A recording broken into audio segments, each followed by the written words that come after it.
Buenas tardes a todos, bienvenidos a este módulo número 16 que tiene como título Especies no tradicionales.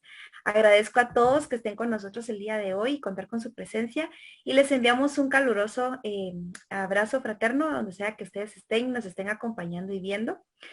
Gracias por estar hoy, tomarse el tiempo de estar con nosotros. Les recuerdo las reglas, por favor, cámara apagada y su audio apagado, todas las preguntas en el chat, por favor, y también todas sus observaciones. Les recuerdo que estas presentaciones están siendo subidas a la plataforma de YouTube de la Federación, así que pueden volver a verlas cuantas veces ustedes necesiten y deseen y estarán accesibles para ustedes. Entonces, sin más, vuelvo a agradecer a todos estar el día de hoy acá y agradezco a la doctora Gloria por acompañarnos el día de hoy y empezamos. Gracias, Mica.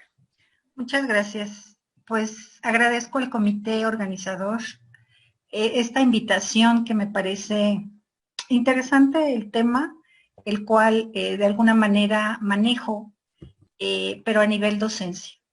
Y el doctor Carlos Escamilla me comentaba la situación de un programa de certificación en el cual pues yo puedo colaborar con lo poquito que he manejado con respecto a estos animalitos, gracias al apoyo del doctor Escamilla en su momento como director del bioterio Claude Bernat de la BUAP. Esta situación de interacción entre el bioterio más la Facultad de Ciencias Químicas de la UAP nos ha ayudado y nos ha abierto el panorama hacia un nuevo modelo de estudio en los universitarios, en el caso específico de los de químico farmacobiólogo de la Facultad de Ciencias Químicas. Es un modelo bastante interesante, no es el único.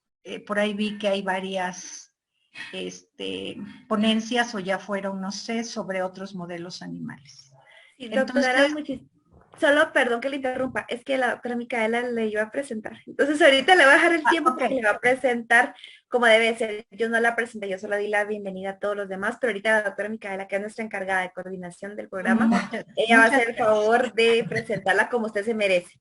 Ay, gracias, Muchísimas amable. gracias. Sí, doctora, muchas gracias por aceptar esta invitación. Para nosotros es un honor. Y bueno, siendo rigurosa con el programa, la verdad es que no es fácil conseguir a alguien que maneje los temas, así que nos pareció muy importante que usted pudiera acompañarnos en estos temas de modelos no tradicionales. Y les quiero presentar a la doctora Gloria León Trello. Ella es licenciada químico farmacobiológico de la Benemérita Universidad Autónoma de Puebla y tiene una maestría en ciencias microbiológicas del Centro de Investigaciones en Ciencias Microbiológicas, también de la ICUAP. Ella ha participado en colaboraciones con el bioterio, como había contado. También ella ha sido parte de investigaciones muy importantes, ha colaborado en trabajos de investigación realizados en el bioterio Claude Bernat. Así que, bueno, sin más, doctora, ahora sí les doy la palabra. Muchas gracias. Otra vez reitero el agradecimiento de la invitación. Bueno, pues dado el preámbulo, empezamos con cómo se manejan y algunas vías de administración en embrión de pollo. Les comentaba que esencialmente nosotros lo hacemos en la docencia. Sin embargo, puede hacerse mucha investigación con este tipo de animalitos embrionados que nos permiten evaluar, nos permiten propagar a unos virus o a los virus en general, pero no todos. Hay diferentes modelos animales para poder propagar y poder estudiar el efecto de los virus en ellos. Debemos entender que a diferencia de las bacterias en las cuales podemos hacer un cultivo en agares específicos o selectivos, en este caso los virus sí se pueden cultivar, pero únicamente en cultivo de células. El cultivo de células tiene como todo técnicas, sus ventajas, sus desventajas, pero es muy tardado. se contaminan fácil. Y en el caso de usar este tipo de animalitos embrionados, nos permite evidenciar los efectos más rápidos, solo que hay que saberlos administrar y manejar. Y es lo que vamos a ver muy general al respecto de lo que les puedo comentar, lo que hacemos en el laboratorio de virología de la facultad. Doctora, disculpe la pregunta. ¿Usted puede poner la presentación en modo de presentación? Porque me piden para que se Creo vea que completo. sí. Déjeme ver. Gracias. ¿Ahí está bien? Ahí está, perfecto. Muchísimas gracias. De nada. Bueno, ya les comenté esta parte de la introducción y yo estoy adscrita, como dijo la doctora, al Departamento de Microbiología de la Facultad de Ciencias Químicas. Bueno, para que yo pueda hacer uso de este tipo de embriones de aves, necesito forzosamente que sean de tipo Alpes. ¿Qué es el término Alpes? Alpes significa aves libres de patógenos específicos. ¿Qué significa eso? Que este tipo de embriones no tienen una respuesta inmune o no tienen anticuerpos contra nada. Eso ayuda a que si voy a propagar un virus no me haga interferencia si tuvieran anticuerpos contra este. Bueno, el uso de esto se inicia en la década de los 60 en Norwich, Connecticut, y en México en la década de los 70.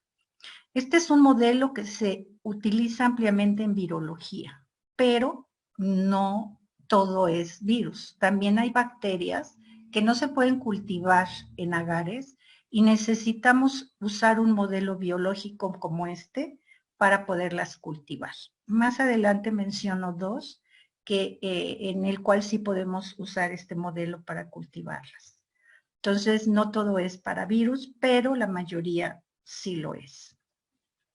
Entonces, este tipo de embrión o huevo embrionado es aquel que está libre de patógenos. Por consiguiente, les decía, no hay anticuerpos de ningún tipo que tengan este tipo de embriones. De ahí que podamos tener la confianza de trabajarlos y que no nos van a hacer ningún ruido con respecto a que nos den un resultado falso con respecto a lo que queremos hacer. Este tipo de huevo viene de parvadas con un riguroso monitoreo sanitario, el alimento debe ser específico, el agua no debe estar contaminada o todo lo que le van a dar a este tipo de animalitos que van a producir los huevos embrionados deben ser rigurosamente monitoreados por personal capacitado y deben estar en sitios libres de patógenos, sitios donde debe haber filtros para que no ingrese ningún antígeno. Y este tipo de modelo, al estar libre de principales agentes patógenos que pueden afectar la industria avícola, nos permite entonces manejarlos para que podamos obtener resultados satisfactorios. ¿Cómo? Ya sea para la producción de vacunas o ya sea monitoreando una vacuna que va a salir al mercado y que tiene el efecto deseado en aves o en humanos. Las parvadas, entonces, el personal que va a estar observando las parvadas debe estarlas monitoreando microbiológicamente e inmunológicamente.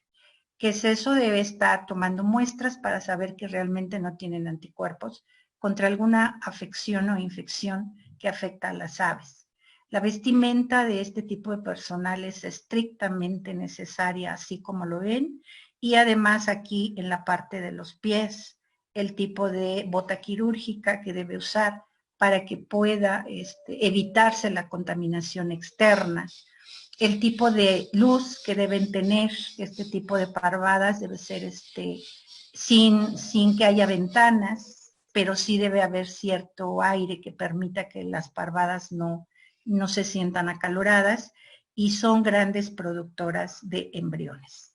Me parece, no tengo la seguridad, el doctor Escamilla sí lo ha de saber, pero me parece que hay ciertas regiones, creo que es una de ellas Tehuacán, donde se produce este tipo de embriones de este tipo de parvadas. Son, yo le llamo las parvadas nice, que solo van a estar para ello, para producir embriones.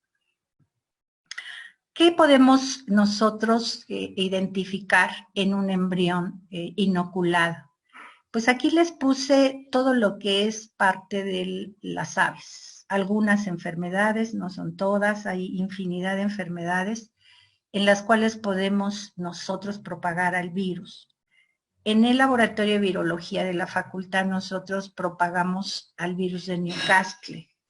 No nos metemos con virus humanos por razones obvias, por la infraestructura que debe haber para trabajar virus y el tipo o los alumnos que tenemos que deben tener una vestimenta adecuada, la infraestructura adecuada, que a veces carecemos de toda la infraestructura para que nosotros podamos realizar o estudiar un virus, por ejemplo, virus influenza humano o virus de hepatitis B, o citomegalovirus o virus rubiola, etcétera, no la metemos nosotros como práctica porque puede haber algún problema.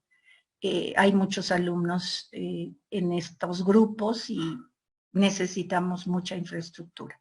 Entonces lo que usamos en el laboratorio, por eso lo resalté porque más adelante voy a hablar de él, es del virus de la enfermedad de Newcastle. Pero no usamos virus silvestre. Lo que usamos es una cepa vacunal de la enfermedad que pues de alguna manera las parvadas se acaban cuando no es vacunada este tipo de animalitos. ¿Qué ventajas tiene el embrión? Pues están libres de patógenos, ya comentamos por qué. No hay funciones inmunológicas desarrolladas, o sea, no hay anticuerpos contra nada, por eso es el monitoreo estricto. El precio, pues les puedo decir que sigue siendo accesible porque a pesar de que se compran, pues no son tan caros como un modelo animal más grande, que es poco manejable, porque hay muchos modelos animales donde podemos propagar una partícula viral.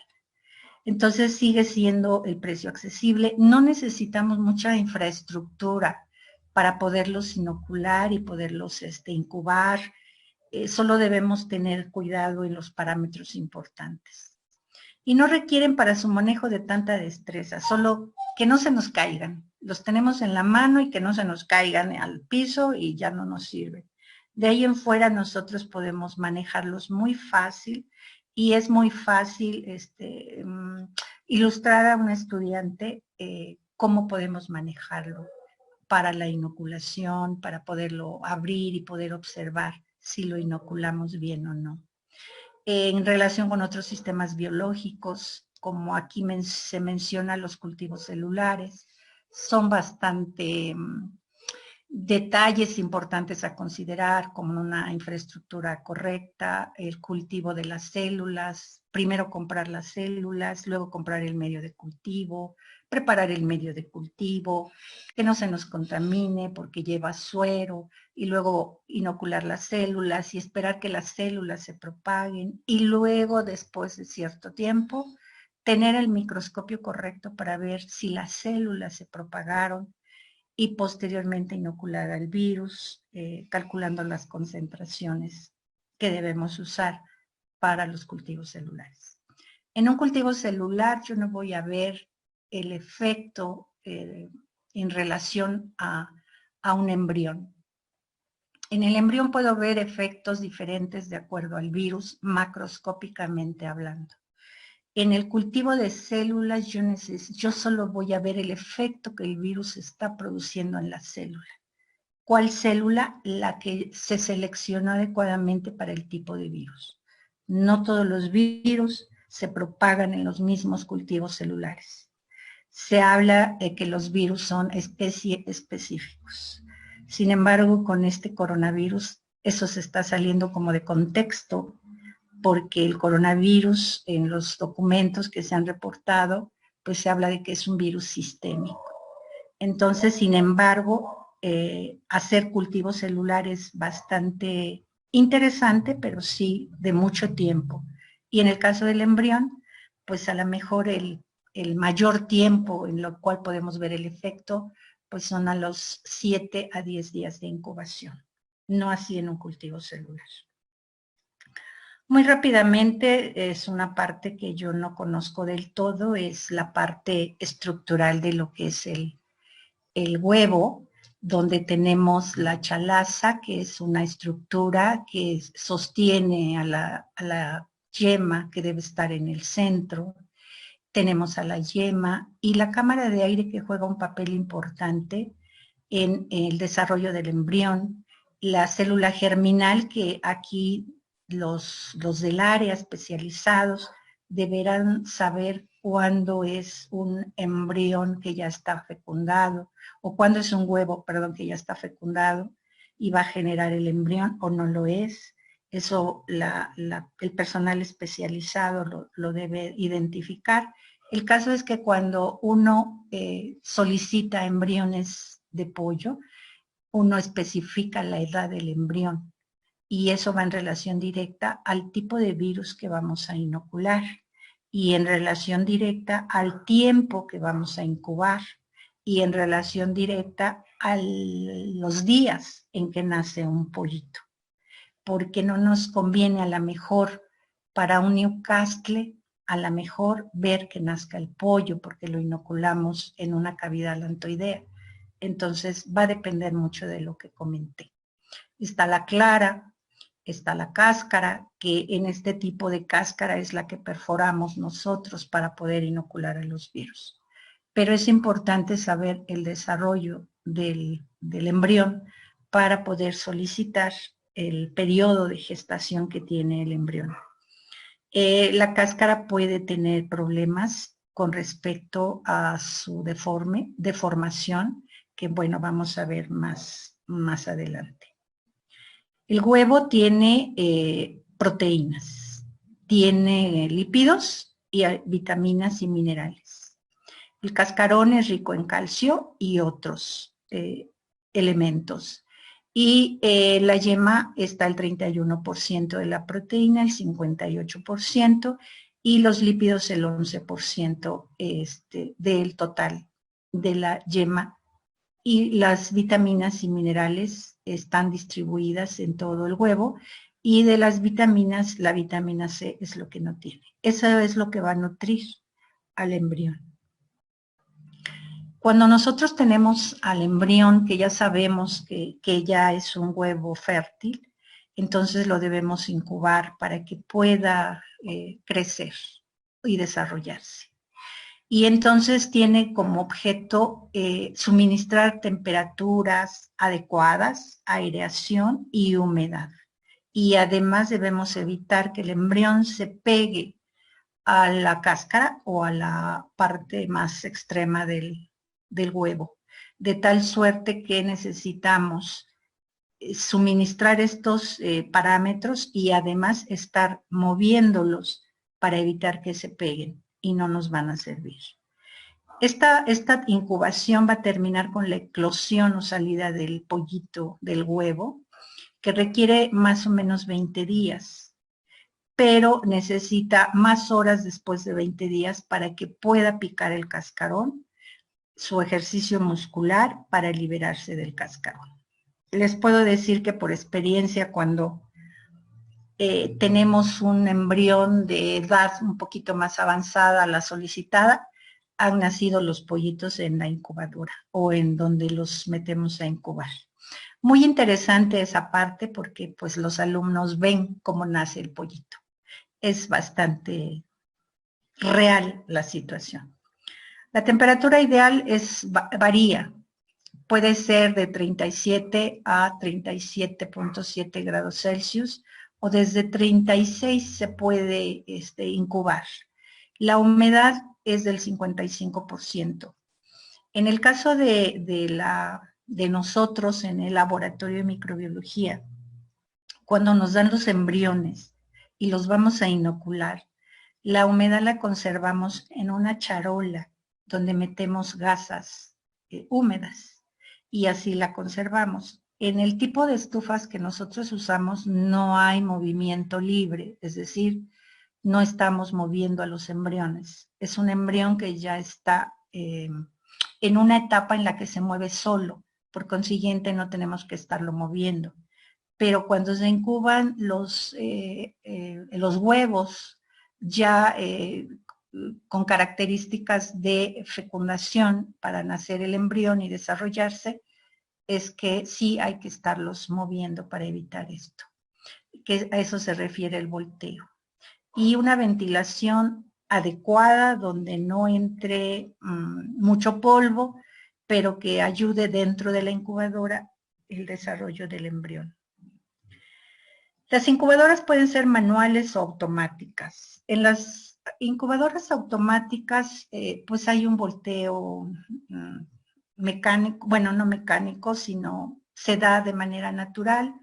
Tiene alguna estructura que permite que esto se esté moviendo, esto se va para acá, luego esto se regresa y eso hace que se mueva. Y si no, pues entonces las manuales, nosotros tomamos a cada huevo o embrión y lo volteamos.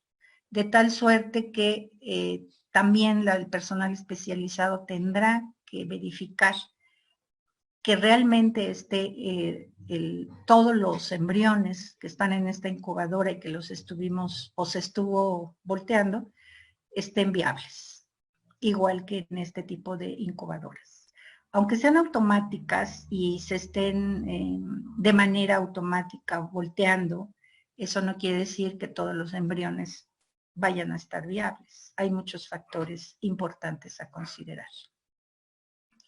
Antes de la incubación necesitamos desinfectar la incubadora, porque no sabemos quién la ocupó antes o después. En el caso del bioterio de la universidad, pues ahí hacen toda su técnica para desinfectar la incubadora, cambiar la posición de los huevos y el tipo cómo se colocan los huevos. Ya que tienen cierta edad los embriones, entonces ya ellos se mueven solos y viajan a lo largo de todo el huevo, que no es mucha la superficie, pero ellos solos se andan moviendo cuando tienen la temperatura correcta. Entonces, desde donde seleccionan un huevo fértil, desde donde lo incuban, juega un papel importante para que cuando uno solicita embriones para inocular, sabemos que tienen la edad que queremos para lo que vamos a hacer y cumplir el objetivo. Hay huevos que son deformes, que tienen grietas, que están en farfara y no se deben incubar. Y estos, además, si son pequeños, no se incuba. Si está sucio, no se incuba. Y debe cuidarse de golpes y manejos bruscos porque es muy lábil toda la parte de este embrión y hay que cuidar toda esa situación para poder tener el producto que uno quiere. Bueno, después de 4 a 5 días de incubación, el embrión ya se observa. ¿Cuál es nuestro sistema por el cual observamos un embrión? Pues el ovoscopio. Hay ovoscopios muy buenos, de mucha calidad, caros, y hay ovoscopios artesanales, que el doctor sabe de qué hablo. Entonces, para ver o observar el embrión, para analizarlo usamos el ovoscopio. En este caso también lo pueden usar el personal especializado para ver cuáles son fértiles. Nosotros lo usamos para inocular. El periodo de incubación antes de la inoculación también depende de la vía de inoculación. Podemos usar embriones de 5 a 7 días de desarrollo, podemos usar embriones de 9 a 11 días de desarrollo. Pero recordemos que en 21 días ya eclosionó y ya salió un pollito. Entonces, si no queremos ver efectos en el pollo, sino otro tipo de efectos, entonces debemos seleccionar el periodo de gestación del embrión de acuerdo a el tipo de virus, lo que les comentaba, y el tiempo en que va a estar incubado ya inocular, para que podamos tener el resultado deseado. Y claro, hay que manejar el embrión con guantes. En el caso de nosotros, con los estudiantes, siempre les pedimos guantes, les pedimos cofia y les pedimos gogles. Sería lo mínimo necesario. Si pudiéramos trabajar en un ambiente estéril sería mejor, porque garantizaríamos la no infección externa de los embriones cuando los perforamos el cascarón para inocular.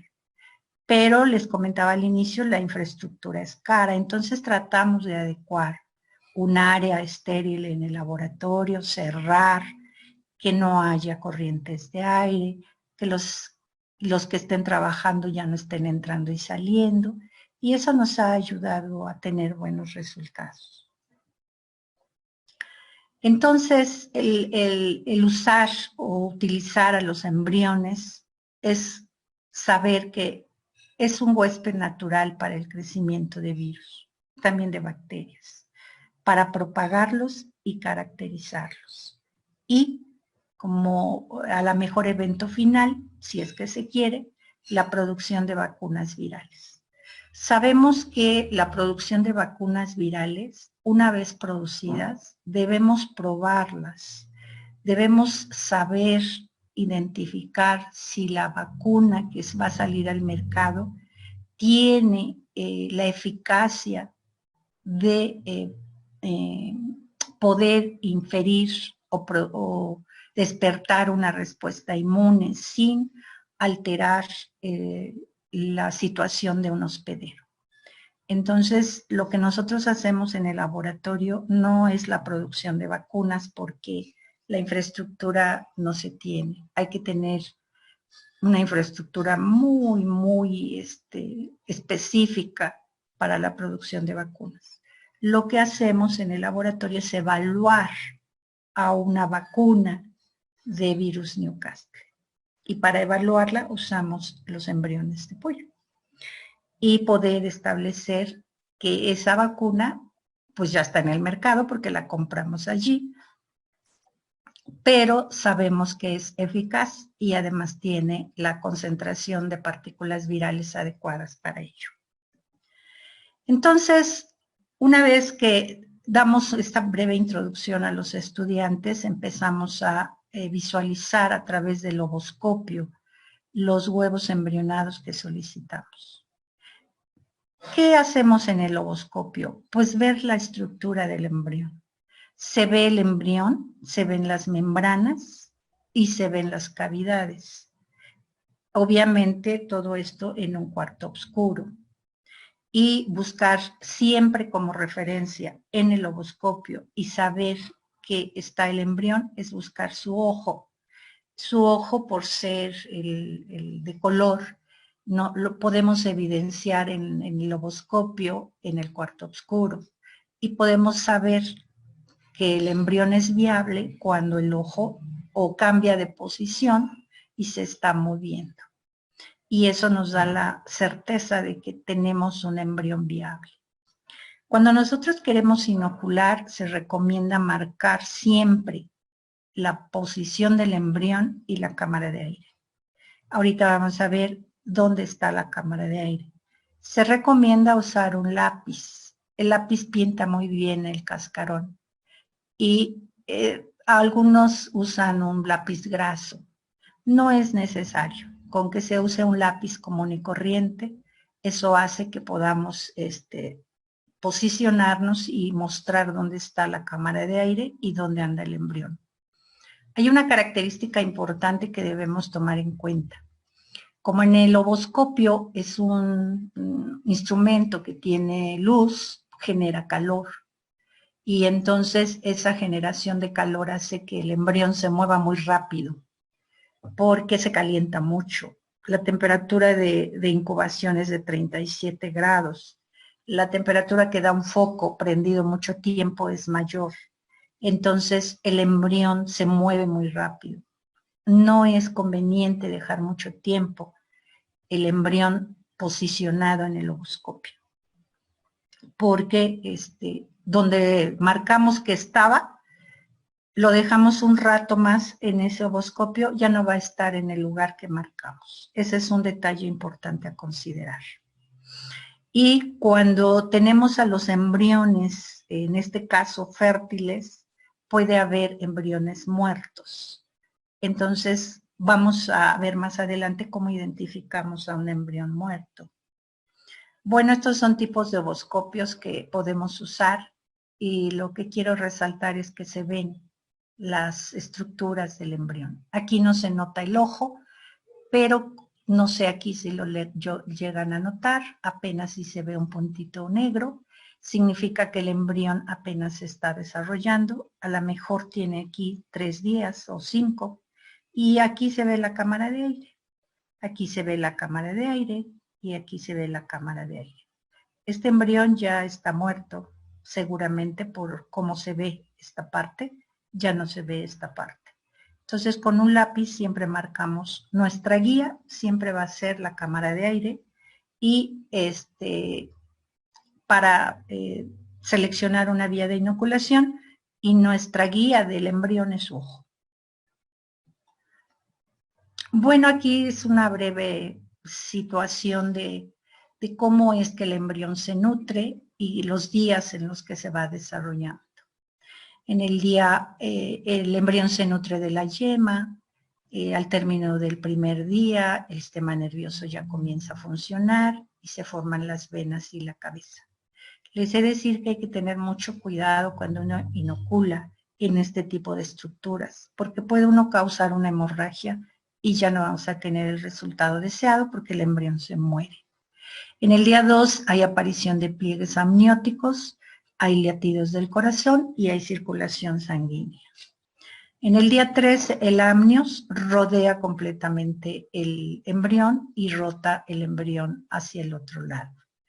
Aquí en el día 4 ya hay pigmentación de los ojos, ya podemos usar desde ahí un embrión. Empieza a haber brotes de patas, que son más largas que las alas, y justo este es nuestra guía de que el embrión ya lo podemos utilizar. Pero está muy pequeño, pero depende para lo que lo queremos. Aquí se forman en el día 5 los órganos sexuales y se aparecen las rodillas y el codo. Miren, aquí se ve el ojo y está todo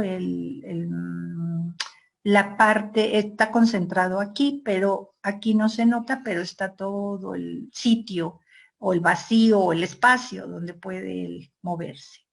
El día 6 allá siempre va a estar cerca de la cámara de aire, como su nombre lo indica, va a haber airecito. Y en el día 7 aparece el pico. Y entonces ahí se direcciona hacia la parte de la estructura o polo fino del huevo. Y en el día 8 el embrión se mueve a voluntad. Aquí justo del día 7 nosotros ya podemos trabajar con el embrión e inocularlo. Pero les decía, todo depende del tipo de virus. El día 9 y 10 empieza ya el desarrollo de toda la estructura y ya empieza el día 11 las plumas. El día 12 ya crece más y empieza a, no sé si la palabra correcta sea engluir toda la parte de la yema, que es donde se está nutriendo. Y hay plumas, hay plumas visibles en las alas. Ahora, si yo quiero inocular un virus y quiero que nazca el pollito para ver el efecto que provocó ese virus en la estructura de ellos, como son las patas, el pico, las alas o las plumas, yo debo usar embriones que estén más o menos del día 12 al día 16 o 17, si es que lo voy a incubar 7 días. Y debo esperar a que este pollito nazca y salga del cascarón. Entonces yo me debo esperar hasta el día 20 y 21. 7 días atrás estoy hablando de 12, el día 12 o el día 13, y lo puedo inocular ahí, porque yo lo que quiero ver es cuando nace, si tiene las patas chuecas, si nace sin pico o está deforme en las alitas. pero depende del virus. Pero si no quiero hacer eso, entonces puedo hacer otro tipo de, inocular otro tipo de virus para ver otro efecto. Y el efecto sería ya no macroscópico con respecto a su cuerpo, sino saber si el virus se propagó en el embrión. Y hay una técnica que nos permite observar y visualizar eso, pero haciendo cosechas de ciertos líquidos del embrión. Bueno, estas zonas y cavidades son las que más se utilizan para inocular a un embrión y es importante reconocerlas. Está la cavidad alantoidea, que es esta parte. Está la membrana coriolantoidea, que es la parte más pegada al cascarón. Está el saco vitelino, está el saco amniótico y el propio embrión. Hay estudios que relatan que se puede inocular al propio embrión. Sin embargo, nosotros no hacemos esto, solo lo hacemos en estas estructuras que están aquí mencionadas. Entonces, cada cavidad o cada estructura del embrión tiene una técnica específica para la inoculación. Entonces, debemos saber cómo está la estructura del embrión antes de ser inoculado. Entonces, lo que hacemos en el laboratorio es abrir un embrión. Abrimos un embrión, se les enseña a ver dónde está su ojo, a través del loboscopio, ver que se mueva y lo abrimos para que empiecen a identificar las estructuras. Y después viene la parte interesante con respecto a la inoculación que ahorita vemos. Antes de hacer cualquier cosa con el embrión, debemos saber que es viable, es decir, está vivo. Entonces necesitamos transiluminarlo y poder observar que se mueve y que está vivo. ¿Cómo sabemos que está muerto? Pues una de las características es que no se mueve. Pero también podemos ver que hay desprendimiento de la membrana coriolantoidea, que hay falta de irrigación, pues ya no se mueve, o cualquier coloración que presente que no es la adecuada, posiblemente por una contaminación bacteriana, que aunque las parvadas son cuidadas rigurosamente para que no se contamine, puede suceder que haya una contaminación por allí y entonces este embrión ya no nos sirve porque seguramente tiene anticuerpos ya contra esta bacteria que lo infectó y ya no nos va a servir. Entonces podemos aquí ver lo que es el embrión vivo relacionado con a un embrión muerto, cómo se ve esta parte, en este caso desde el día de la selección de los embriones, si es un huevo ya para desarrollar un embrión, o hasta los 5 días donde ya podemos observar las manchas negras. También les puedo decir que hemos visto embriones así. Hay una hemorragia terrible aquí, pues ya no se ve el embrión, ya está muerto, ya no nos es útil el huevo embrionado. Este está bien, tiene aquí, aunque aquí parecería una hemorragia, y aquí la cámara de aire se nota un poco, aquí ya casi no se notan las cámaras de aire, pero aquí hay que verificar en este tipo de embriones si es viable o no es viable. Pero ya si vemos no, definitivamente está muerto. Ya no es viable y se desecha. Entonces, ¿qué se usa para la propagación y replicación de un virus? Pues varias vías. Podemos inocular en membrana coriolantoidea, que es todo este espacio. Podemos inocular en la cavidad amniótica. Podemos inocular en saco vitelino. Podemos inocular en esta parte de aquí, que es, bueno, ya lo mencioné, es la membrana coriolantoidea, que es la que está más pegadita al cascarón. Este tipo de inoculación en la membrana coriolantoidea es la que cuesta trabajo si no se tiene la capacitación, porque está muy cercana al cascarón.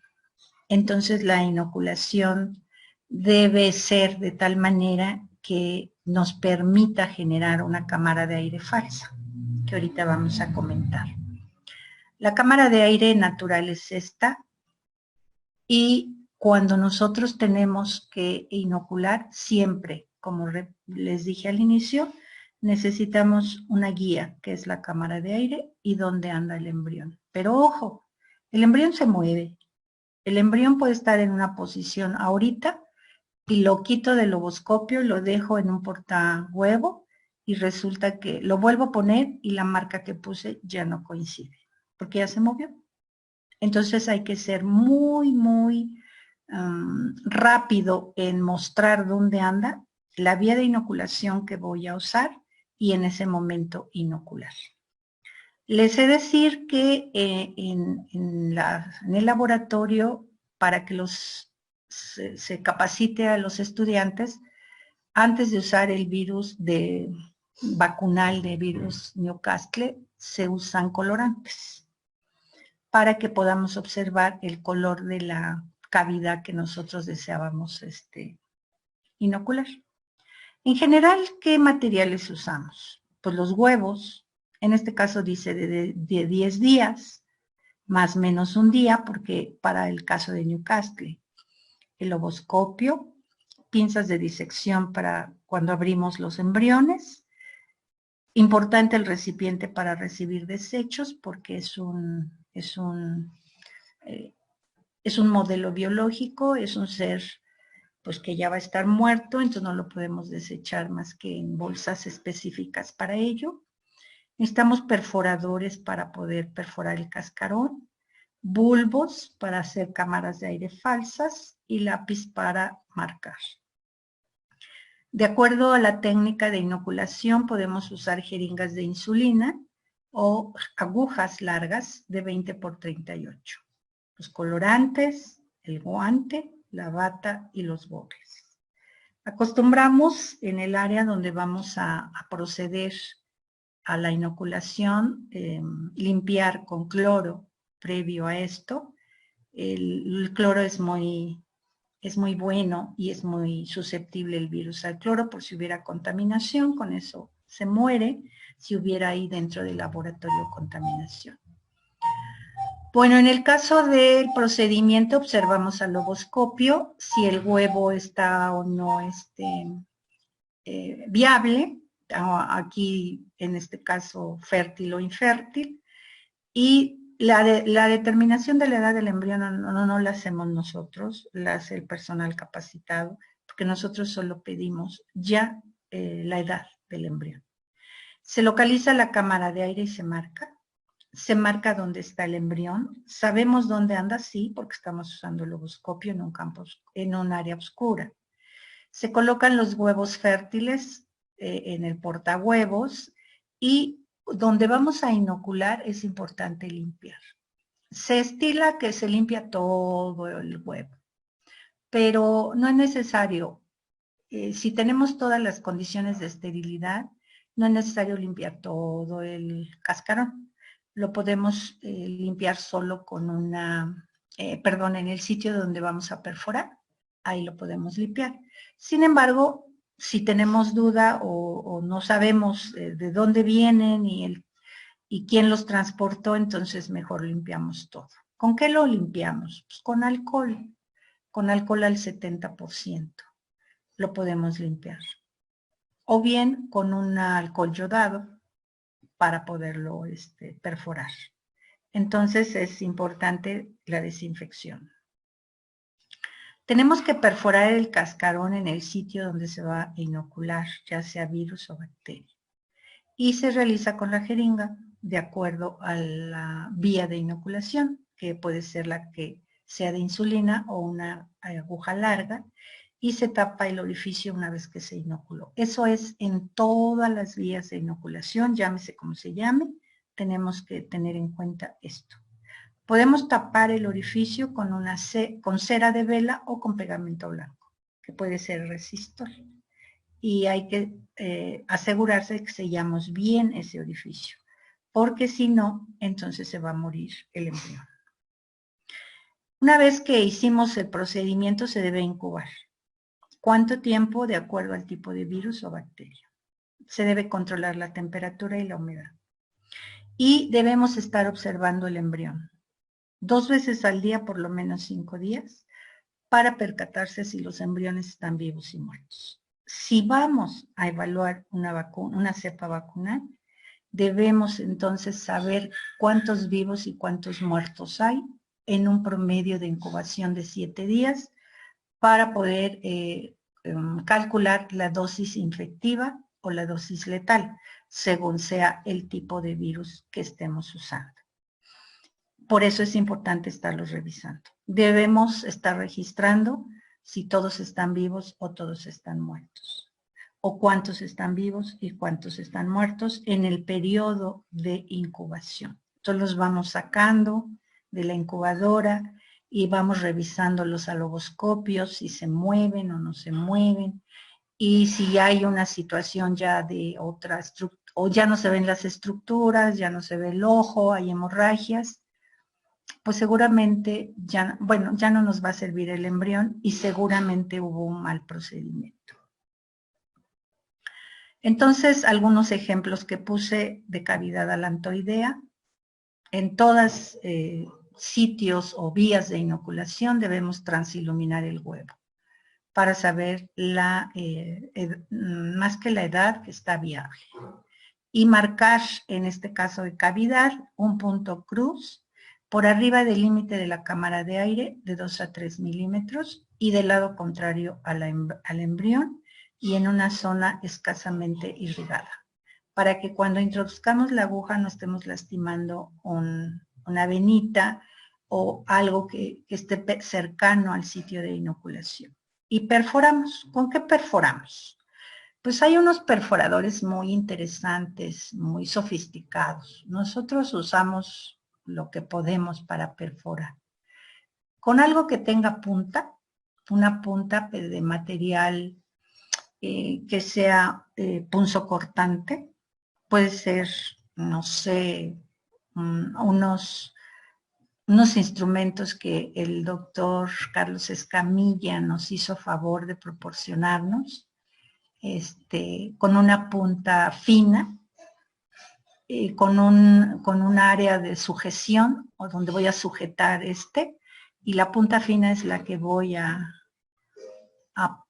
con esa punta fina voy a perforar el cascarón. Suele pasar que al perforar el cascarón, a la hora de que se hace la perforación, hacemos tanta fuerza en el huevo que lo tronamos.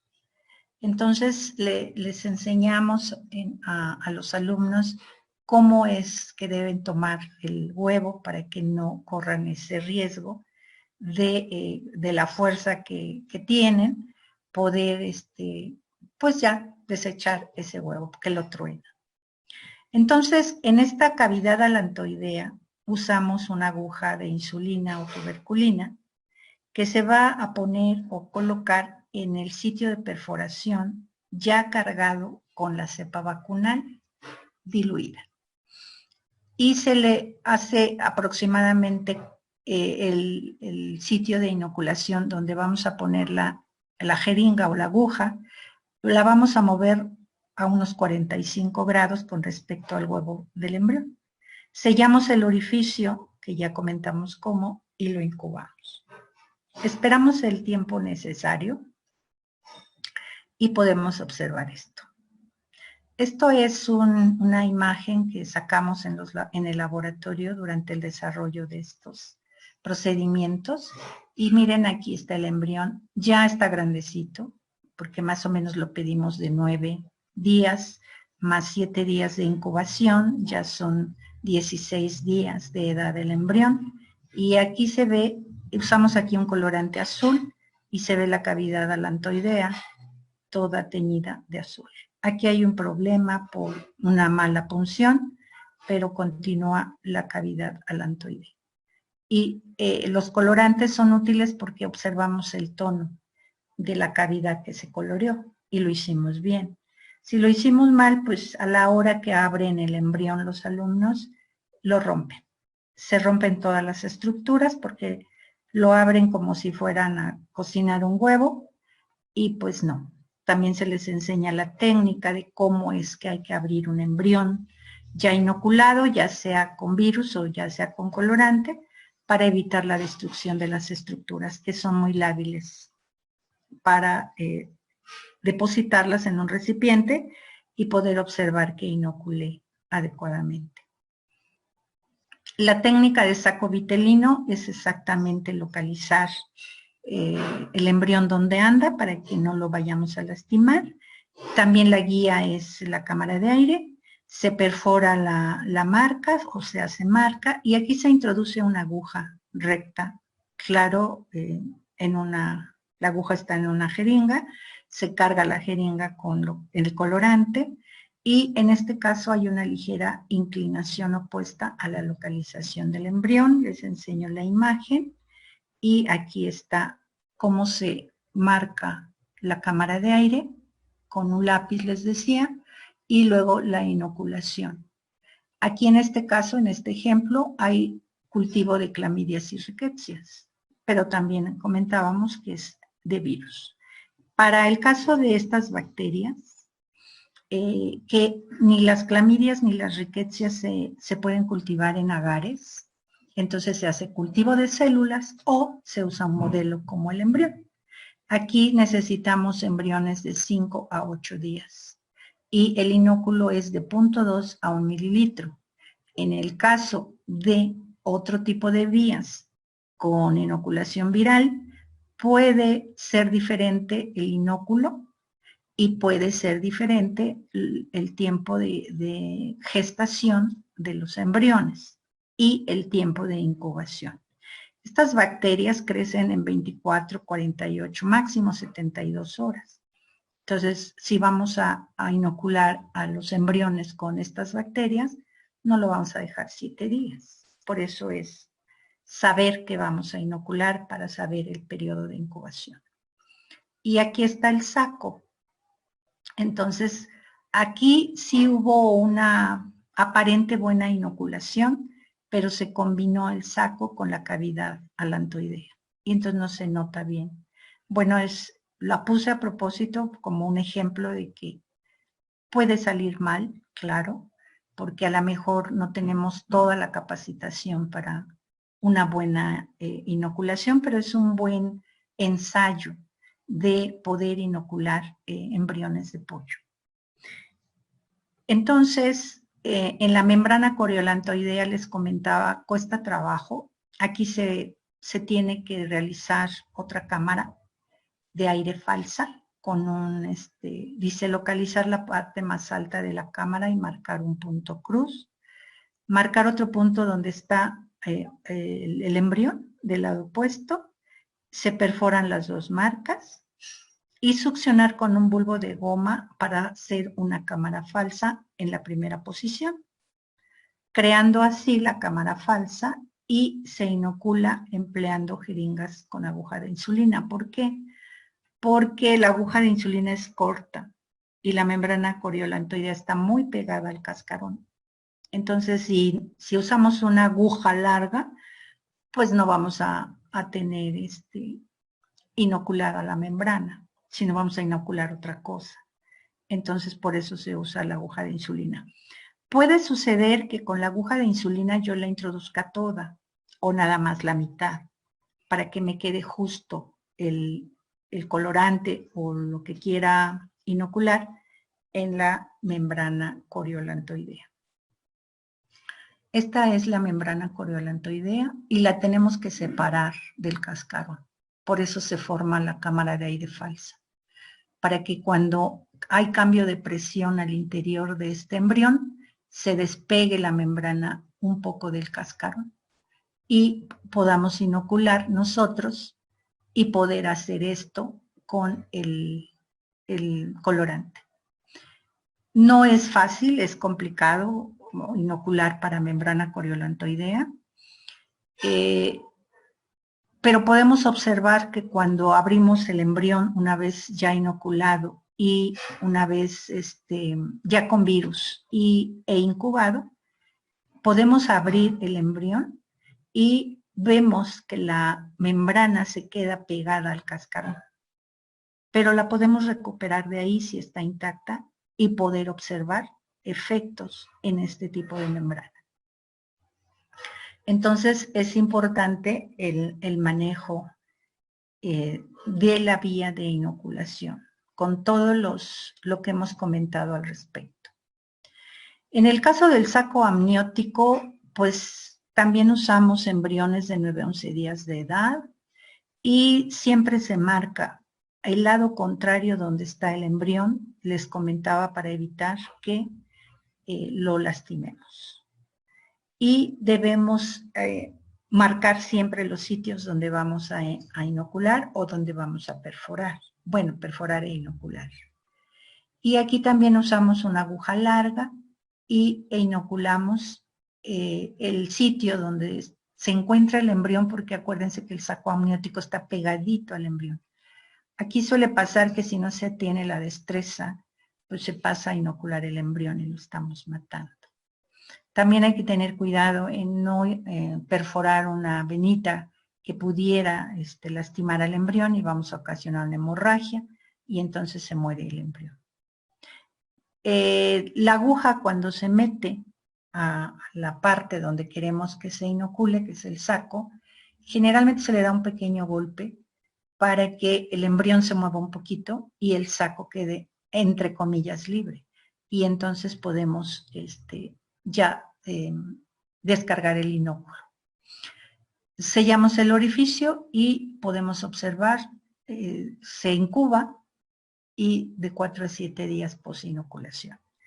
En el caso de la parte que hacemos en el laboratorio, tenemos esta materia de laboratorio de virus, lo tenemos cada 8 días, entonces generalmente dejamos 7 días, revisando los embriones, si están vivos o están muertos. Y aquí es donde debe llegar el colorante, en el caso del líquido amniótico. Bueno, esta diapo solo la puse como un ejemplo de la enfermedad de Newcastle en los pollos, cómo abate esta enfermedad y qué tan importante es la vacuna. Entonces, lo que nosotros hacemos, les decía, en el laboratorio es replicar el virus vacunal en los embriones de pollo. Y los especialistas, como los médicos veterinarios, pues saben lo importante de la vacunación y la eficiencia que debe tener la vacuna y lo que hace todo el virus de Newcastle. Entonces, en la literatura se reporta que hay muerte de parvadas masivas cuando el virus Newcastle las afecta. No se diga del virus influenza aviar también, que si lo transpolamos a humanos, pues también sabemos todo lo que puede ocasionar. Hasta ahorita, solo como dato, el coronavirus se está investigando en modelos animales, pero, por ejemplo, están usando el cultivo de células. Entonces, hasta ahí es donde se sabe que riñones, o creo que sí son riñones de monos, son los que están usando como cultivo de células para el coronavirus, pero el coronavirus silvestre, porque ahorita ya hay variantes. Bueno, entonces, ¿por qué es importante la evaluación de una cepa vacunal? Cuando la vacuna es elaborada con virus atenuados, entonces es que se puede evaluar en sistemas biológicos como el embrión de pollo, que puede responder a la infección viral y da lesiones, el virión causa lesiones y está afectando directamente al embrión, produciendo músculos distróficos, enanismo o muerte. Con eso nosotros podemos calcular, en este contexto, podemos calcular la dosis letal 50. Si no queremos eso, entonces vamos a evaluar el efecto viral con la determinación de hemaglutininas virales. Y no tenemos que estar viendo macroscópicamente y esperando que crezca el pollo, nazca el pollo para ver este tipo de efectos. Entonces, si vamos a ver hemaglutininas virales o vamos a determinar hemaglutininas virales, lo que vamos a calcular es la dosis infectiva 50. Y entonces lo hacemos cosechando líquido, líquido amniótico que está residual en los embriones ya incubados. Y es una metodología que nosotros usamos allá. Ya no tenemos que abrir el embrión, ya no tenemos que someterlos a esta situación porque están vivos. También hay que ser éticos en esta parte del manejo de estos animales. Y entonces solamente abrimos un poco el cascarón, cosechamos el líquido y lo enfrentamos a la parte de la determinación de hemaglutininas virales. Si es positiva la hemaglutinación, implica que sí se propagó el virus. Y solo eso hacemos, de que el virus sí se puede propagar en un modelo como el huevo embrionado de este tipo de virus Newcastle. Pero que si lo transpolamos a otros virus, podemos usar también, de hecho, la cavidad alantoidea para esto. En esta práctica usamos cavidad alantoidea. Entonces, también se usa para vacunas contra rubeola, para vacunas de influenza, hablando de humanos, y paperas, por ejemplo. Y puedo decir como parte final que no todos los virus se reproducen en todas las partes de un embrión. Hay que saber cuáles y escoger o seleccionar la mejor vía de inoculación para usar estos modelos. Muchas gracias.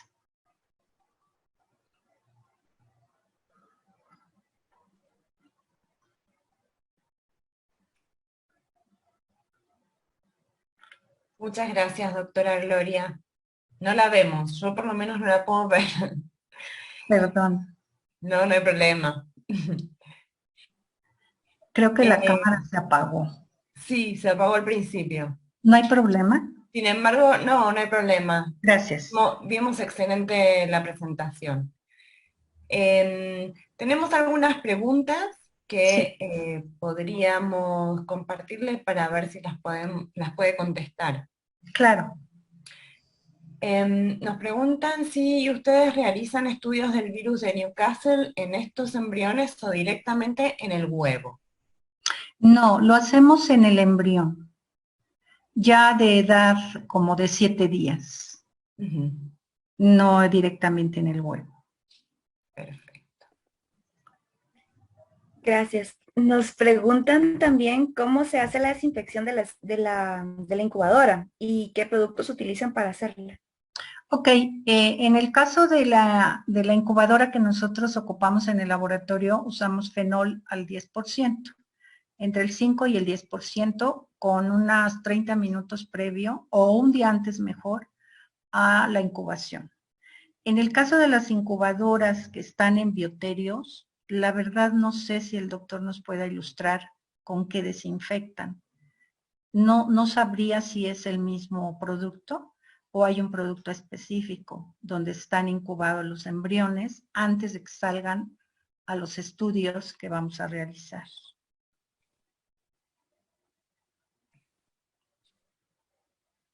No sé si está por ahí, Carlos. Doctor. Bueno, sí, no sé si está. Mientras tanto podemos pasar a la próxima. Claro, claro. Uy, hay muchas preguntas. Ahora se animaron.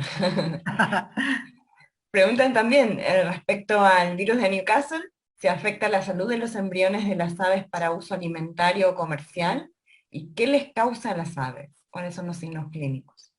Ok, no me sé bien los signos clínicos de Newcastle, eso lo he aprendido poco a poco y no mucho del doctor Escamilla. Pero leyendo un poco sobre esta enfermedad les causa enanismo, les causa problemas respiratorios severos y les causa muchos problemas a nivel pulmonar. Por eso y es muy contagioso, por eso las parvadas pueden contagiarse entre sí, siempre están bien juntas y la muerte puede ser masiva. Este virus Newcastle nosotros lo usamos como modelo, no, la cepa vacunal, porque no usamos Newcastle silvestre, porque no nos atrevemos por lo contagioso que es entre las aves. A los humanos, pues no es un virus de humano. Nosotros por eso lo manejamos, porque no es un virus de humano y nos evitamos esta parte de los contagios. Sin embargo, se reporta que si hay contaminación de virus Newcastle a un humano, sí puede tener problemas de conjuntivitis y ciertos problemas respiratorios. Pero como estamos usando cepa vacunal, ya es un virus atenuado. Entonces los efectos se disminuyen notablemente. Por si hubiera un alumno o una persona que se contagiara de este virus. No, reitero, no usamos el virus silvestre, porque sí causa muchos problemas, sobre todo en las aves, porque es de aves. Gracias. De nada. Preguntan también si hay modelos para sustituir el uso de estos embriones. Claro, parece que en este tipo de conferencias tenían en sus conferencias la drosófila, pero también hay hongos que se pueden usar. Hay gusanos planos, las llamadas coloquialmente lombrices, que no son de humanos, las ascaris, sino las que están en la tierra, y se usan muchos modelos chicos. La rata también se usa como un modelo animal. Solo hay que saber específicamente el virus que quiero estudiar. Selecciono mi modelo y entonces lo trabajo de acuerdo a la instrucción o a la literatura que se recomienda. Y también hay otros modelos como el chimpancé, hay algunos cerditos que le llaman vietnamitas, que son chiquitos, que también ahí se puede trabajar algunos virus. Todo depende del presupuesto y el manejo de los animales. El embrión es muy fácil de manejar. A lo mejor un cerdito vietnamita chiquito no es fácil, es muy difícil, hay que darles de comer, hay que estarlos cuidando, ciertos detalles interesantes a cuidar. Además es muy, ¿cómo se llama? Grita mucho este tipo de animal, entonces sí es más caro usar animales más grandes. Muchas gracias. De nada, doctor. Preguntan si, no preguntan. Sí, preguntan. ¿Podría comentar algunos cuidados de este tipo de huevos durante su transporte? Sí, se mencionaba en alguna diapositiva que hay que tener cuidado en el transporte, sobre todo el manejo, es decir, por lo que yo veía en el bioterio, llegaban las cajas con estos contenedores donde caben 30 huevos. Entonces los apilan, porque a veces pedíamos por sección hasta 200 huevos y había como 8 secciones. Entonces era mucho embrión. Los apilan como yo he visto que como que encajan bien uno sobre otro y los transportan. Ahora, ¿quién apiló estos 30 huevos? Pues quien los haya apilado hay que tener cuidado en cómo los ensambla con el que está abajo y luego con el que sigue arriba para evitar que se rompan. Luego llegan al destino final y se meten a la incubadora.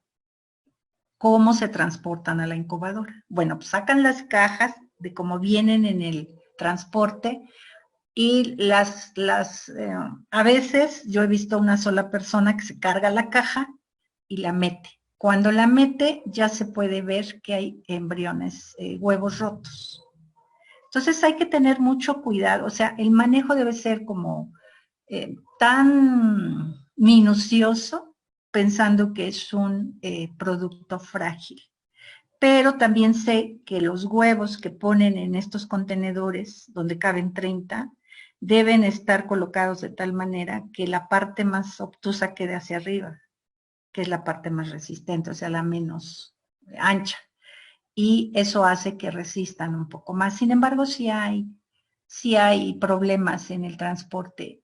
Las personas o el personal que transporta debe ser capacitado para entregar todos los embriones que se pidieron. Siempre el bioterio pedía de más, porque por esto de que en el transcurso se van a morir algunos.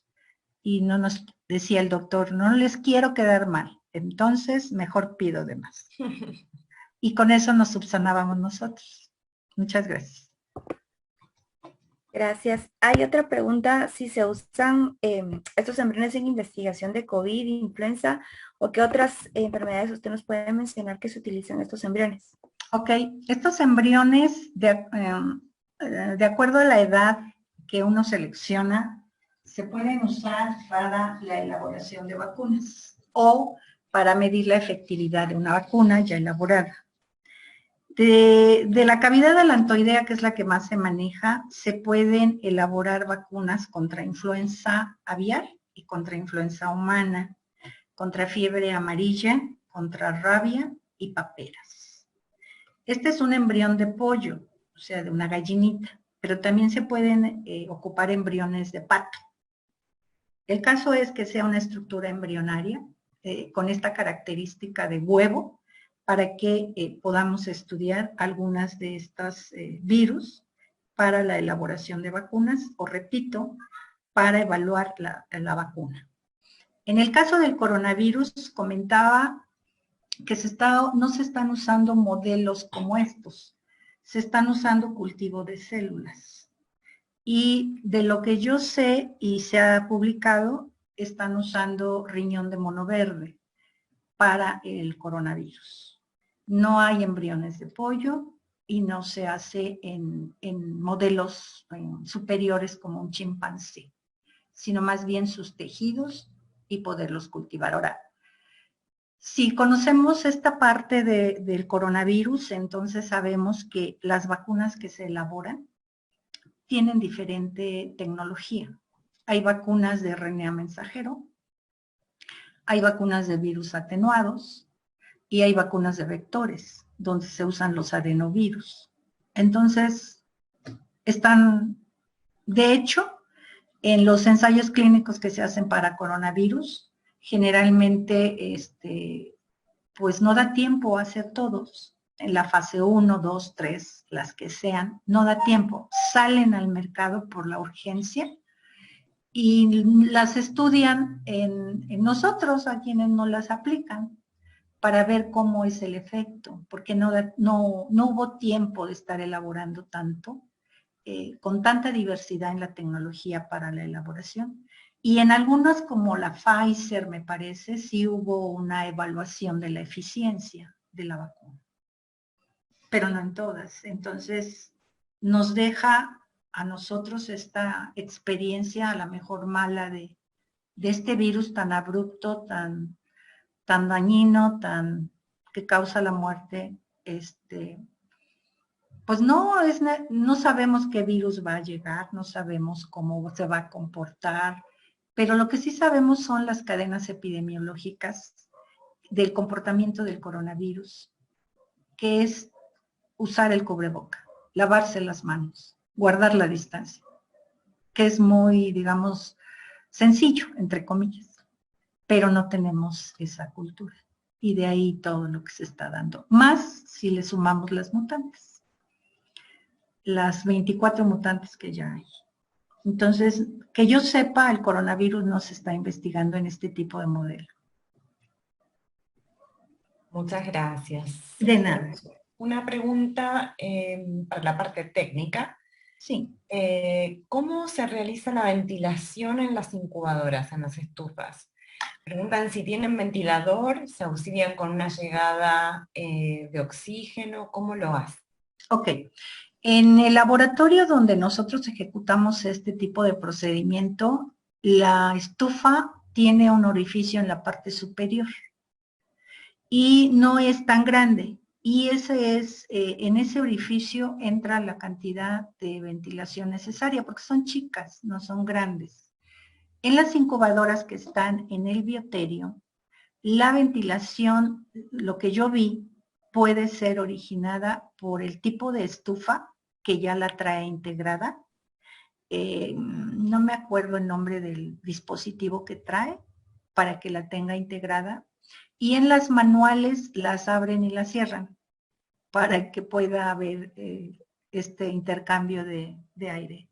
Entonces, cuando yo tengo una incubadora manual en el bioterio, antes de que salgan los embriones hacia el experimento, si no tengo la estufa integrada, entonces lo que hago es, tengo la estufa, incubo a mis embriones y como los estoy revisando 2 veces al día para ver si están vivos o muertos, esa acción mecánica de abrir y cerrar la puerta de la incubadora permite la aireación, pero debe ser constante. Es lo que yo he visto. No he visto estufas, igual sí existen, no está por ahí el doctor Escamilla que nos saque de la duda, de si pueden meter un ventilador pequeño para este tipo de aireación. No sé, la verdad lo ignoro. Gracias. El doctor creo que tiene problemas con la conexión, entonces, pero cuando se pueda conectar nos va a apoyar. Sí, claro. Preguntan qué consideraciones se tienen con los embriones para replicación de Avibacterium paragallinarium. ¿Cuál? Avibacterium paragallinarium. Ah, ese sí la desconozco. Okay. No tengo idea de cómo podría ser. A ver si el doctor se conecta y nos ayuda. Ok, perfecto. Gracias. ¿Cuántos embriones normalmente utilizan en una prueba? Esto nos pregunta Tomás. Ok. Que siempre nos acompaña. Claro, cuando vamos a evaluar la cepa vacunal, por ejemplo, usamos la vacuna diluida y inoculamos, si vamos a calcular dosis infectiva 50 o dosis letal 50, necesitamos un número par, o sea, 50 embriones. 25 para la dosis letal 50 o dosis infectiva 50, debemos tener ese número concreto para poder hacer los cálculos de acuerdo a las tablas recomendadas para ello. Entonces, puedo usar 50, puedo usar 80, puedo usar 100, puedo usar 200. ¿Cuándo es estadísticamente significativo? Que sería esa la otra parte. Porque si uso 200, los estudiantes compran 200 embriones. Cada equipo con su número de embriones específicos. Al final los juntamos, vemos cuántos vivos, cuántos muertos y calculamos la dosis letal 50. Si no es el caso y usamos hemaglutininas virales, significativamente y estadísticamente hablando, podemos usar nada más 100 embriones. Aunque la literatura dice que hablando de modelos biológicos vivos, necesitamos 30 y con eso es suficiente. Pero a veces no podemos inferir, en este caso y con la experiencia, no podemos inferir el resultado ante todos los embriones que están. Entonces, generalmente lo mínimo que usamos son 50, porque se usan diluciones 10 a la 1, 10 a la 2, 10 a la 3, 10 a la 4 y 10 a la 5 para ver el efecto en cada embrión. Pero con 5 embriones a lo mejor, es decir, yo tengo una dilución 10 a 1 e inoculo 5 embriones. 10 a la 2 e inoculo 5 embriones. Si voy a hacer diluciones hasta 10 a la 5 y cada dilución debo inocular 5 embriones, entonces ya tengo 25 embriones, pero son pocos. Entonces, para hacer un consenso, o más bien el cálculo efectivo de una dosis letal o una dosis infectiva, debo tener 50. Nosotros trabajamos por arriba de 50 para que los cálculos sean los correctos. Gracias. Sí, Preguntan también que en ocasiones, como usted mencionaba, que en ocasiones los pollitos nacían. Preguntan que en esas situaciones, cuando nacen esos pollitos con las deformaciones, ¿les dan analgésico, los sacrifican o cuál es el procedimiento a seguir con ellos? pues le voy a decir algo chusco. Yo creo que dependiendo del virus, tendrían que, pues, de alguna manera, de manera ética, causarles la muerte. En el caso de nosotros, como usamos una cepa vacunal, es un virus atenuado, no pasa nada. Entonces, cuando nacen mal, se los llevan los alumnos, los crían, dejan que crezcan y se los comen. Y no pasa nada. Es una cosa chusca que nos ha pasado. Les he de decir que no nacen tantos. Ahorita con la pandemia, pues no estamos haciendo nada de esto porque pues no estamos en el laboratorio. Pero cuando hemos estado y llegan a nacer, bien, o sea, no tienen efectos macroscópicos o enanitos, aunque sean enanitos, se los llevan. Las alumnas los crían o los venden o se los comen. Alguna vez pregunté a un técnico que estaba en Bioterio, oiga, ¿y si me como un pollo con esta cepa vacunal, va a pasar algo? No, maestra, no pasa nada.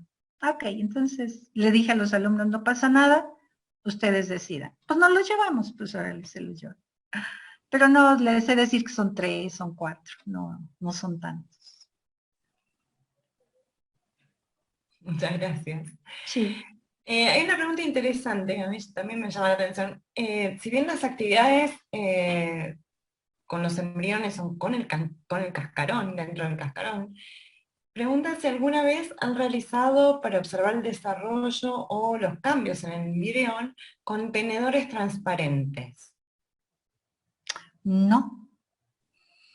Siempre usamos el ovoscopio.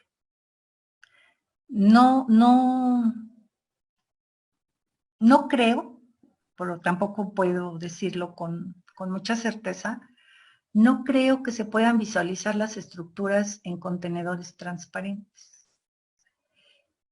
Sería bueno explorarlo, pero como debe haber cierta luz en un cuarto oscuro, creo que no podríamos visualizar todo la estructura embrionaria. Gracias. De nada. Hay otra pregunta que dice, ¿cómo evalúa la eficacia del embrión de pollo en investigación y diagnóstico en relación a otras técnicas? Podemos hacer hemaglutininas virales si el virus es un virus envuelto. Sabemos que los virus envueltos tienen la capacidad de hemaglutinar porque tienen la hemaglutinina y la neuroaminidasa. Entonces podemos hacerlo eso. Si no son virus envueltos, entonces voy a usar otro tipo de virus que no es envuelto. Entonces me voy a la dosis letal 50 para ver el efecto macroscópico, ya sea la muerte, el enanismo o los músculos distróficos. Pero para eso yo debo conocer el comportamiento del virus y saber si está produciendo este tipo de situaciones en el embrión, bueno, en el pollo ya nacido. Si no, hay otra técnica que es un poquito más, digamos, aunque es ética, pues se vale hacerlo, pero es un poco más compleja. Por ejemplo, para virus rabia, que se estudia en modelos como lo que hacen es inocular al embrión y ya inoculado y ya incubado y ya sabiendo que el tiempo de incubación permite la replicación viral, se mete el embrión a un congelador, ya estando vivo. Se mete al congelador, me parece que un par de días, se saca y se le troza la parte del cuello para poder visualizar el efecto al microscopio de los corpúsculos de Negri que causa el virus, usando este modelo. Entonces, es otra manera de evidenciar, pero bajo la microscopía extraen el cerebro, el cerebelo, y hacen técnicas de tinción y pueden observar los corpúsculos de Negri si es que se reprodujo el virus rabia. Interesantísimo. Sí. Yo creo que es la última pregunta que tengo. ¿Qué diferencia habría entre el uso de huevos de pollo y los huevos de anfibios? Yo no sé si los anfibios, por ejemplo, me estoy imaginando una tortuga. Les comentaba hace un momento que los virus son específicos. Entonces, hay virus que se reproducen en aves. Hay virus que se reproducen en otros modelos. Hasta donde yo me acuerdo, los huevos de tortuga no se usan para cuestiones virales, porque hay que saber si hay virus que infectan a tortugas. Yo no lo dudaría, pero no sé cuáles. Y si vamos a usar huevos de tortuga, que es un anfibio, pues a lo mejor tengo que inocularlo con virus que sean específicos para este tipo de animales. Yo creo que en la naturaleza hay diversidad viral y hay diversidad de modelos biológicos. Y reitero lo mismo que al principio, debo seleccionar el modelo adecuado, de acuerdo al estudio del virus que voy a hacer. Es lo que podría contestar. Muchas gracias. De nada. Yo no tengo más preguntas por este lado. Yo tampoco. Yo creo que ya no hay más. Solo estaba viendo si estaba el doctor por aquí para ver si quería aclarar sobre lo que pidió la doctora. Pero no, creo que aquí está, pero no. No lo logro. Yo creo que ya está acá. Doctor, ¿está por ahí? No, yo creo que no. Creo que su conexión está mala todavía. Entonces, yo creo que con eso vamos a terminar. Yo creo que con eso ya logramos terminar todas las dudas y todos los comentarios. Agradecemos a todos la presencia el día de hoy, acompañarnos en esta reunión virtual y esperamos que todos hayamos aprendido un montón. Muchísimas gracias, doctora Gloria. Fue muy, muy bonita la presentación. Creo que nos llevó desde un orden, desde lo básico hasta lo más complicado. Fuimos aprendiendo en el proceso. Le agradezco un montón su colaboración y participación con nosotros hoy. Muchísimas gracias, Mica, como siempre, por organizar y al doctor por apoyarnos también. Y entonces, pues sin esto, les deseo a todos una feliz tarde y que la pasen muy bien. Y los espero el sábado para nuestro siguiente módulo, ¿verdad, Mica? Así es. Entonces, El sábado, no falten. Sí. Muchas gracias por darme esta oportunidad y poderlas conocer. Mucho gusto. Mucho gusto, doctora Gloria, igualmente. Un placer. Cuídense, cuidémonos mucho y que tengan una excelente tarde. Hasta gracias, pronto. muchísimas gracias a todos. Nos vemos el sábado. Gracias, claro. Feliz tarde. Adiós. Adiós.